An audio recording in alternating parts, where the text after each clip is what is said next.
नमस्कार दोस्तों, स्वागत है आप सभी का super IAS by textbook में। एक बहुत ही मेजर डेवलपमेंट सामने आ रही है। चाइना के द्वारा बनाया गया एक ब्रिज था जिसको उन्होंने काराकोरम के हाईवे के ऊपर बनाया था, और ये वो ऐसा ब्रिज था जिसके थ्रू चाइना बेसिकली पाकिस्तान के साथ कनेक्शन करती थी, और वो वाला ब्रिज अब टूट चुका है। आपके सामने है ये वाली खबर हिंदुस्तान टाइम्स की। Bridge linking China crumbles in PoK as heat wave triggers the flash floods. यहां पर भी आप लोग देख सकते हैं, Chinese built bridge on Karakoram highway collapses in Pakistan occupied Kashmir। Before I move forward, आपको सबसे पहले इस ब्रिज के कोलैप्स होने की वीडियो दिखाना चाहता हूं। इस वीडियो में आपको ऑडियो नहीं आएगी, लेकिन क्लियरली आपको दिख जाएगा कि असल में ये वाला जो कोलैप्स है वो किस तरीके से हुआ है।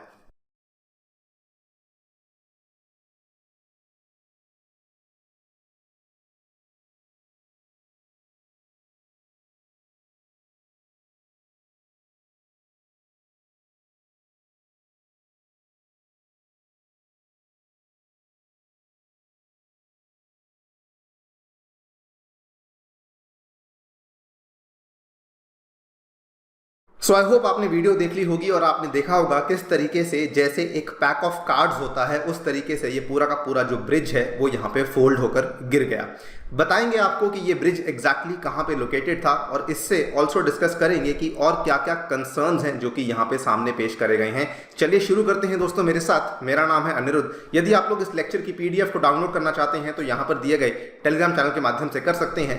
ऑल्सो अगर आपने अभी तक super IAS by textbook channel को सब्सक्राइब नहीं किया है तो please do subscribe to the channel and also like the video, so that आपको इस तरह की वीडियोस की नोटिफिकेशंस टाइम टू टाइम मिलती रहें। राइट, तो सबसे पहले अगर हम बात करें ये वाला जो ब्रिज था ये लोकेटेड कहां पर था। आपके सामने है ये वाला जो ब्रिज था, it was located along the Karakoram highway, जो कि पाकिस्तान और चाइना को यहां पे कनेक्ट करता है।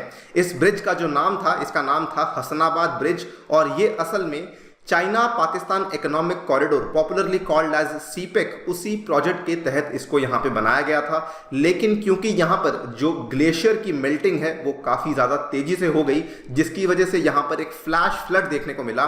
That was the primary reason जिसके चलते ये वाला ब्रिज यहाँ पे कोलैप्स हो चुका था। ब्रिज की जो लोकेशन है ये हुंजा नामक एक तहसील है जो कि गिलजिट बाल्टिस्तान के रीजन में आपको देखने को मिलती है of the Pakistan occupied Kashmir. आपके सामने मैं यहाँ पे मैप पे भी शो कर रहा हूँ। आपको मालूम होगा कि ये वाला जो पार्ट है कुछ इस तरीके से मैप बनता है। ये वाला जो पार्ट है ये असल में पीओके का पार्ट कहलाया जाता है, और इस पीओके के पार्ट में आप लोग यहाँ पे देख रहे होंगे ये है आपका शिपसर ग्लेशियर, और यहीं पे पास में पड़ता है आपकी हुंजा की तहसील, जहां पर कि हमें ये वाला ब्रिज कोलैप्स देखने को मिला है।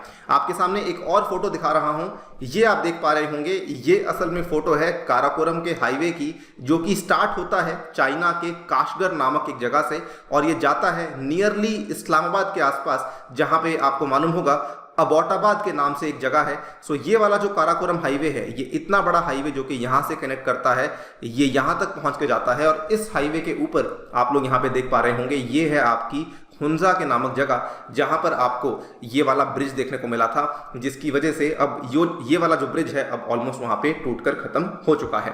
वेरी इंटरेस्टिंगली, आज से कुछ दिन पहले की बात है, पाकिस्तान की जो गवर्नमेंट है उनके द्वारा यहाँ पे चेतावनी भी जारी करी गई थी कि ये वाला जो ब्रिज है ये कभी भी कोलैप्स कर सकता है, बिकॉज यहाँ पे टेम्परेचर काफ़ी बढ़ चुका है। लेकिन इस चेतावनी की तरफ चाइना ने ज़्यादा ध्यान नहीं दिया, और आज आपके सामने है कि बिकॉज उन्होंने इसको इग्नोर किया, जिसकी वजह से जो ये वाला हसनाबाद का ब्रिज है on the Karakoram highway, it collapsed due to GLOF। GLOF एक ज्योग्राफिक टर्म है जिसका मतलब होता है glacial lake outburst flood from the melting Shispar glacier which caused erosion under the pillars. तो ये वाले इसके जो पिलर्स थे, जो कि पानी में लगे हुए पिलर्स थे, वहां पे इरोजन हो गई, जिसकी वजह से वो उसका भार नहीं सह पाए, जिसकी वजह से वो वाला जो ब्रिज था वो कंप्लीटली यहाँ पे कोलैप्स कर गया था ना।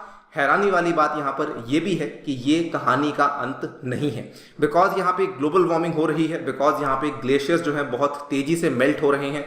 उसके चलते यहाँ पर पाकिस्तान की ही अथॉरिटीज के द्वारा ये कहा जा रहा है कि 3000 से भी ज़्यादा ग्लेशियर लेक्स बन चुकी हैं गिलजिट बाल्टिस्तान के इलाकों में और खैबर पख्तूनवा के इलाकों में, जिसमें से ऐसा कहा जा रहा है कि 33 इनमें से किसी भी मोमेंट पे बर्स्ट कर सकती हैं। यानी कि ग्लोबल वार्मिंग के चलते और ग्लेशियर्स की मेल्टिंग के चलते जो प्रॉब्लम्स हैं वो और भी बढ़ चुकी हैं। एंड ग्लेशियर लेक्स जो यहाँ बन रही हैं, अगर वो बर्स्ट करेंगी तो अपने आसपास जो भी मैनमेड स्ट्रक्चर्स बने हुए हैं उनको भी वहाँ पर वो लोग जो है वो चीज़ें यहाँ पे ख़त्म कर सकती हैं। और यहाँ पर जो आसपास के एक्टिविस्ट हैं, जो पीओके में रहने वाले एक्टिविस्ट हैं, उनका ये साफ साफ कहना है कि यहाँ पे the main factor behind all these problems is actually China ही है जो कि यहाँ पे बहुत तेज़ी से डिफॉरेस्टेशन करवा रही है, जो कि यहाँ पे वनों का एकदम से कम होना और उसके इमीडिएटली बाद इस तरीके से आइस कैप्स की मेल्टिंग होना, ये सारा का सारा चाइनीज़ कंपनीज का ही किया धरा है, जिसकी वजह से यहाँ पे लोगों को इतनी प्रॉब्लम्स हो रही हैं। इंटरेस्टिंगली जो लोकल पॉपुलेशन है वो कई बार अपनी आवाज़ उठाने की कोशिश तो करती है, लेकिन उनको कोई सुनता नहीं है और ना ही पाकिस्तानी गवर्नमेंट उनका ध्यान देती है। ऑब्वियसली चाइनीज़ गवर्नमेंट उनका ध्यान नहीं देगी बिकॉज चाइना का वो पार्ट नहीं है, लेकिन पाकिस्तानी गवर्नमेंट भी उनकी आवाज़ को यहाँ पे नहीं सुनती आई है। पाकिस्तान की ही एक एनजीओ के द्वारा बल्कि एक और पेपर पब्लिश किया गया जो कि आपके सामने है, जस्ट पिछले साल का ही पेपर है ये, जिसमें इन्होंने आइडेंटिफाई करी 36 ग्लेशियर लेक्स जो कि बहुत सारे गिलजिट बाल्टिस्तान के इलाकों में देखने को मिलती हैं, जिनको कि ये ऑलरेडी डेंजरस डिक्लेयर कर चुके हैं। जिसमें कि इन्होंने कहा है कि बहुत सारी जो ये वाली लेक्स है, अगर ये कल को फट जाए उस केस में आसपास का जो क्षेत्र है, आसपास के जो लोग हैं, उनको काफ़ी ज़्यादा नुकसान भी झेलना पड़ सकता है। लेकिन एज आई टोल्ड यू कि despite all these problems Pakistan की गवर्नमेंट भी यहाँ पे इन चीज़ों की तरफ अच्छे तरीके से ध्यान नहीं दे रही है।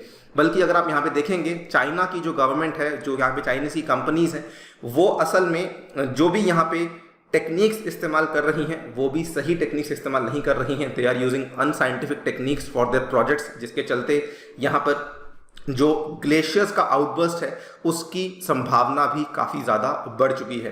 एंड ये सारी की सारी प्रॉब्लम्स पाकिस्तान की एनजीओज के द्वारा, वहाँ के लोकल एक्टिविस्ट के द्वारा इवन दो रेस करी गई हैं, लेकिन इनके समाधान अभी तक कोई सामने नहीं आए हैं। अगर आप यहाँ पे देखेंगे, कई सारे प्रोटेस्ट गिलजिट बाल्टिस्तान के इलाके में टाइम टू टाइम चलते रहते हैं। आपके सामने कुछ रिसेंट न्यूज़ कटिंग्स पेश कर रहा हूँ। आप यहाँ पे देख सकते हैं, people protest in Gilgit Baltistan against the Pakistan army's forced land acquisition for CPEC projects.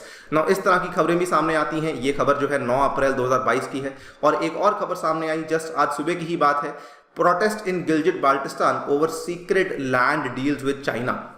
ना इवन दो यहाँ पे प्रदर्शन जो है वो चलते रहते हैं गिलजिट बाल्टिस्तान के इलाके में, पीओके के इलाके में, लेकिन उसके बावजूद भी यहाँ पे कोई भी गवर्नमेंट कोई भी ढंग से कदम लेने को तैयार नहीं है। आप क्या सोचते हैं डेवलपमेंट के बारे में? किस तरीके से इन चीज़ों का समाधान निकाला जा सकता है? प्लीज़ हमें बताइए कमेंट सेक्शन में। फिलहाल के लिए वीडियो में इतना ही। जाने से पहले आपको बताना चाहूँगा कि टेक्स्ट बुक आपके लिए लेकर आया है इंडिया के टॉप टीचर्स, और आप इन सभी टीचर्स के द्वारा पढ़ाए गए जो भी कोर्सेज हैं उनका फ़ायदा ले सकते हैं यूजिंग जस्ट 1 सब्सक्रिप्शन। और ये वाली जो एक सब्सक्रिप्शन है, इसका जो फिलहाल प्राइस चल रहा है that is just 2500 per month, और इसके ऊपर भी आपको 20% का स्ट्रेट अवे डिस्काउंट मिलेगा अगर आप लोग कोड यूज़ करते हैं A2 सर। इसके माध्यम से आपको यहाँ पे डिस्काउंट मिलेगा और आप लोग अपनी तैयारी को बड़ी आसान तरीके से अपने घर बैठे बैठे शुरू कर सकते हैं। On that note I take your leave. Thank you so much for listening. Stay tuned and stay safe.